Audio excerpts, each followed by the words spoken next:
很冷，会很冷，很冷，很冷啊，会很冷。嘿，嘿，嘿，嘿，嘿，嘿，嘿，嘿，嘿，嘿，嘿，嘿，是一个很性别平等的国家嘛，然后就是福利国家，然后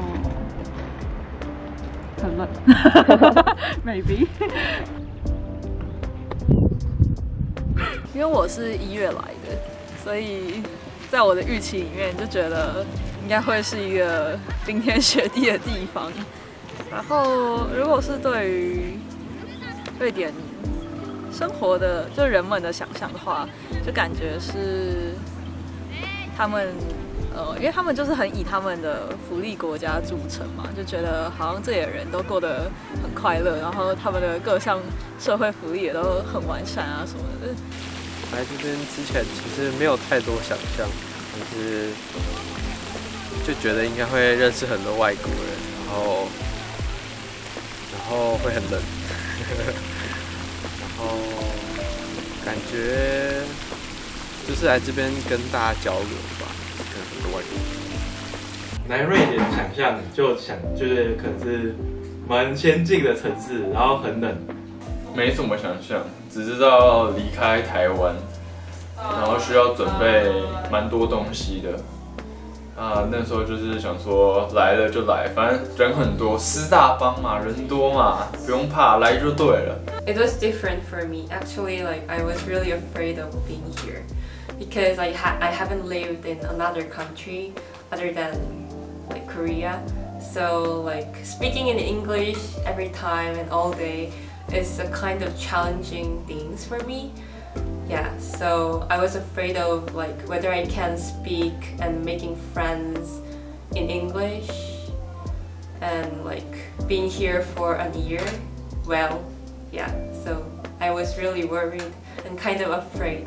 I was just excited. I was not afraid about that. I was just excited to meet new friends and face new environments. 我来瑞典之前没有什么想象，因为我才刚口试完，我口试完大概1个礼拜之后就要来了，所以我的想象就是 IKEA 跟那只很丑的狮子。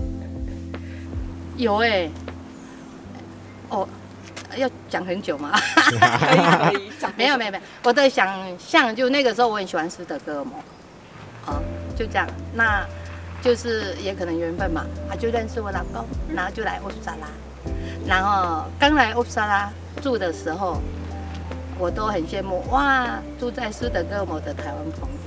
可是我现在住20几年了，我很喜欢这里，然后我很开心，我一直都住在乌普萨拉。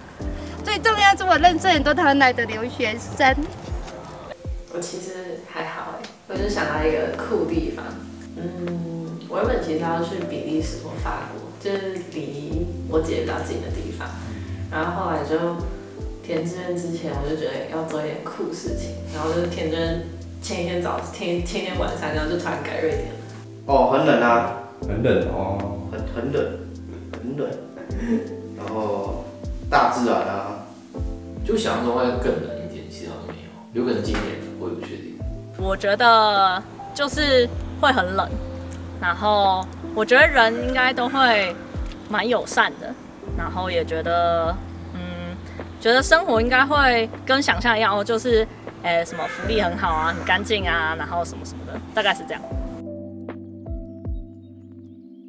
就我记得人还蛮友善的嘛，然后大家都很高。乌普萨拉比我想象的还要都市。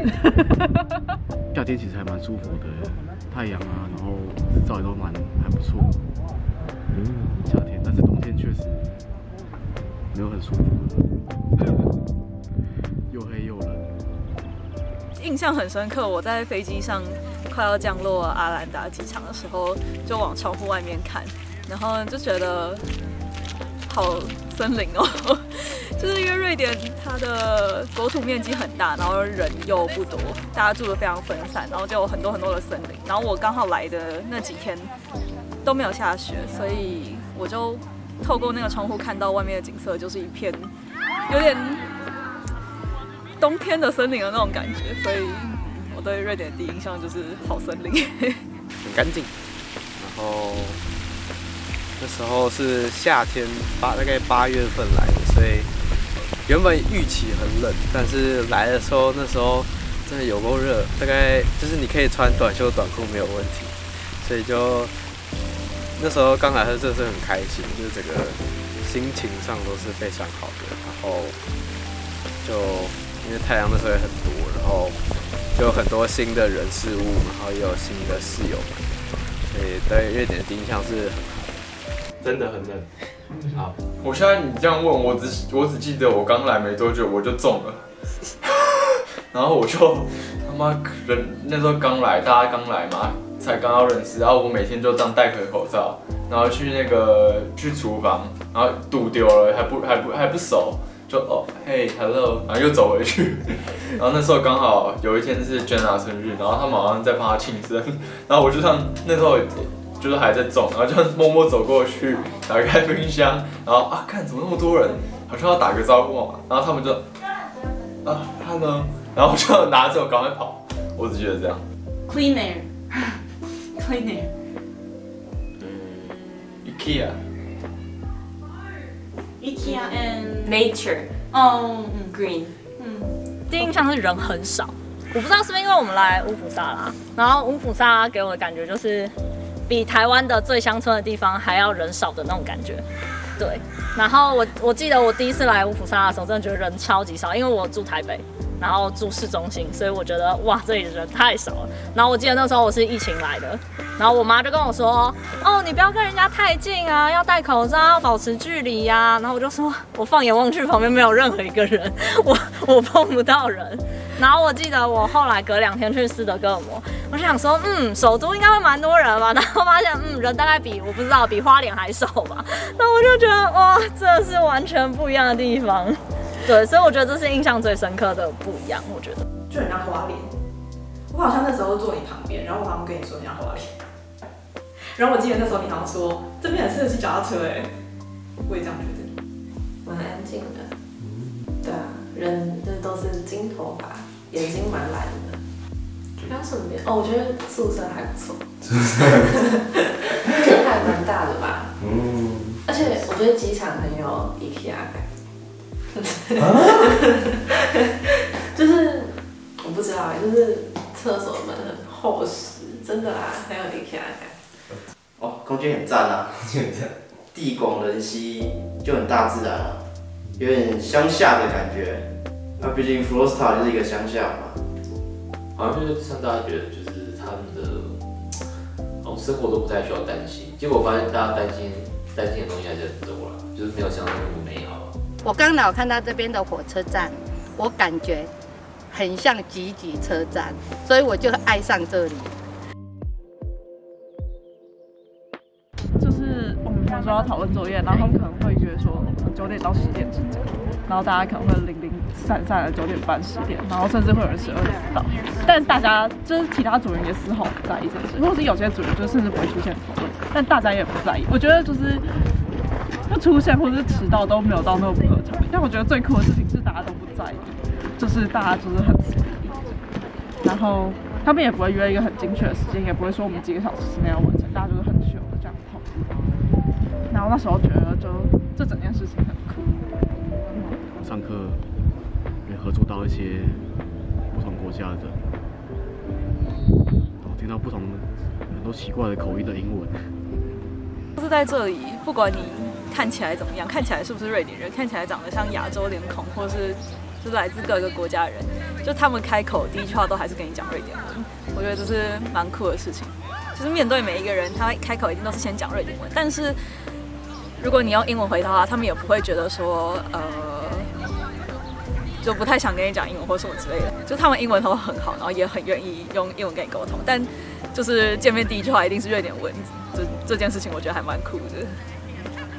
我觉得应该是瑞典这边就是没有那种在像台湾一样用抽的烟，这边只有一种叫做口含烟的东西，就是它会有一包有点像茶包的东西，然后它里面是有尼古丁的成分，然后它会把它放在上嘴唇那个部分，然然后就会有抽烟的感觉，我觉得蛮酷的。所以冲击印度是都很香，就是煮饭都很香，香料味很香。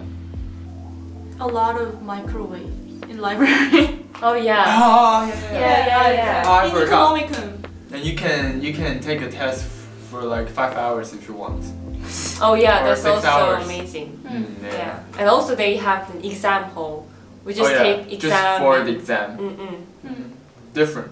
And you can also eat during the exam. Oh yeah. Yes, right. Oh. Yeah. 很懂。Yeah, and also the bus system, like not bus system, the like actual bus is really good for like someone riding the wheelchair. Yeah. With disabilities. Yeah. Disabilities. So actually in Korea they always have like I think like over 50% of bus has that stairs in the bus, so it's really not comfortable for. 最开心还是碰到台湾留学生，因为对我来说，他们就像我的小孩或弟弟妹妹，然后他们，我只能说，都是精英才子才女这样子。真的，我不是夸哦，我是真的这样子的，很深的感触，所以我认识你们很开心。太多了，等一下啊，多讲一点，多讲一点没问题。请。好，我先讲一个我觉得很扯的，就是那个时候我得 COVID， 然后就是因为台湾可以保保险，所以只要确诊了就可以就是赔嘛，就可以赔款。然后那时候我很确定我是 COVID， 因为我跟我男友快筛都是阳性，然后我们症状就是 COVID 的症状，因为我们都感觉吃不到味道什么，然后我就想要去诊所验 PCR， 然后有阳性他就可以给我报告嘛。然后我就去了，然后我记得那天-20度下大雪，然后我没有看到那个诊所门口贴，如果你阳性，请待在外面，我们会帮你筛检。然后我就不管，因为我觉得那个天太冷，我就冲进去了。然后他也不知道我确诊，所以他就说哦他以为我要做那个旅行的那种阴性的证明，所以我感觉他随便帮我弄一弄，结果 PCR 出来是阴性，那我就想说什么意思？我打电话给他，然后他就说哦什么我听不懂哎，那不然我帮你转给医生，你说你有症状，我帮你转给医生，然后医生就说哦你有症状哦啊，那怎么 PCR 是阴性？我也不知道哎，那不然你去我另外一间诊所，我免费帮你再做一次。结果再隔15分钟，哦他说他之后会寄东西给我，结果没有。他都没有寄给我，然后我再打回去给柜台，柜台要跟我说没有这种事啊，反正你要再做一次，你就要再来一次付5000块台币，你才能再做。他说我不管，反正你 PCR 是阴性就是阴性，就是没有症状。然后我就是真的觉得哦超傻眼，但因为赔款赔的比做检验多，所以我就摸鼻子，就真的又再去同一间做了一次。但那一次我就真的乖乖待在外面，因为它上面写要待在外面。然后他因为知道我是有症状的，所以他就是测得特别认真。然后那是我症状过了大概在2-3天，可是我 PCR 出来是阳性。然后我就觉得你们这些人真的是都在骗，我真的觉得很冲击，大概是这样。还有一个故事就是我家的网络坏掉了1个月，然后他们就是对，就是我家网络坏掉1个月，然后他们就是说哦你看看这个看看那个，然后他们的网络公司电信公司跟我不知道，反正做实体的接电线的公司跟网络你订网络的公司是不一样的公司，然后他们就是会互相推脱说这个我不知道哦，那个我不知道，然后我们就说哦，那你可不可以找人来看？他说哦可以啊，就是再等10天我们会派人来看哦。然后我就想说那我没网络怎么办？他说哦真的很抱歉，可是我们真的没有网络，所以没有办法，所以我网络就这样坏掉了1个月。然后那个时候是我们室友口试的前1个月。所以我们全部人就是去其他人家里，就是用网络啊、蹭饭啊什么的。我也觉得，反正欧洲效率就是这样。对，好，我还没有在别人，我只有跟浩英公开过这件事情是成为我的阴影。就是我上周我在街上就在走路，然后走一走就突然就前面有一群老人在街上，很多人，然后就有一个老人突然把我推开，一个伯伯。他就把我推开，然后就又打了我一拳，就打在这个地方，轻轻的打一下，但我就吓到，我吓烂，因为我在欧洲没有被任何人攻击过，然后结果居然是在很安全的北欧被一个老人攻击，然后我从那天之后我就对老人有一点阴影，就瑞典老人，这是冲击事件，也最近才发生。本来对瑞典老人觉得很可爱，也没有，因为就瑞典人不是都很和平嘛，然后他们看到对面有人来，他们都会自己让开，但那个老人就有点 mad， 但其他阿嬷有过来安慰我，就说不要理他，疯子之类的，但就是冲击事件。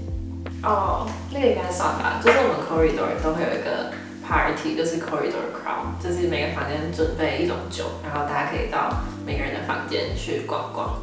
然后像我对面就住了一个瑞典人，他已经住在那边6年了，对，他从大学读到研究所，所以他房间里面就有很多盆栽，大盆栽，还有很大的书柜，就蛮酷的，可以顺便去参观别人的房间。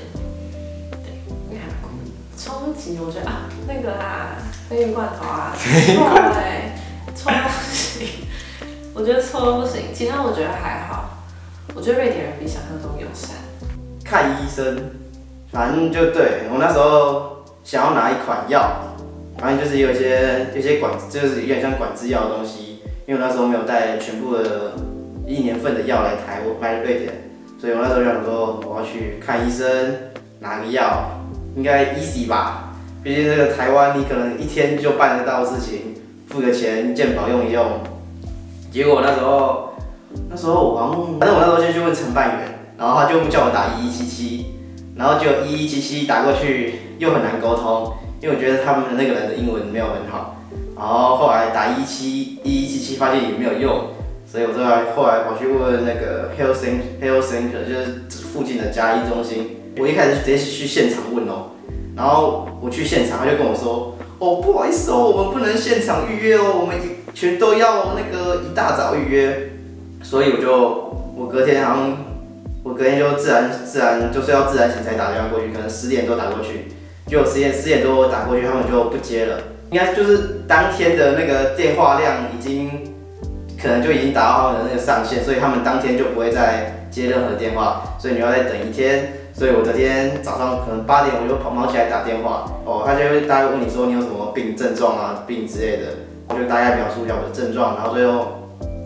他就把我预约，然后发现要等2个月。就是在这2个月期间，我有跟一些外国的朋友聊，然后发现哇，他们的那个医疗费用好像有点可怕。像你的那个不丹朋友去那时候挂急诊，说摔车要弄到挂急诊就要大概2万台币。然后后来听也有人对吧，就牙齿怎样也是说1-2万的，所以我后来还是想想，因为家医中心他一开始不能一开始就报价给你，所以你也不知道价格，所以你就会很抖。后来想想我还是请别人帮我带来，所以我后来就也没去看诊，后来就把它 cancel 掉了，有够 shock。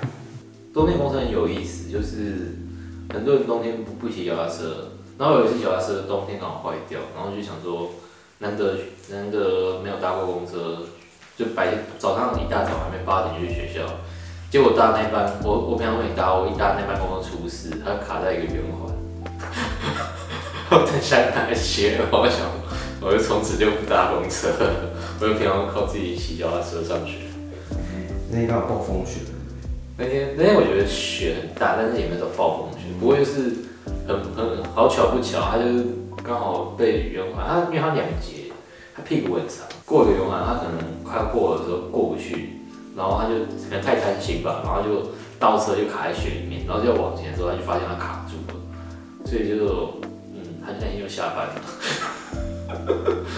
如果你要用1句话形容瑞典，你会怎么说？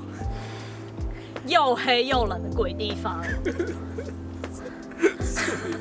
好烦哦！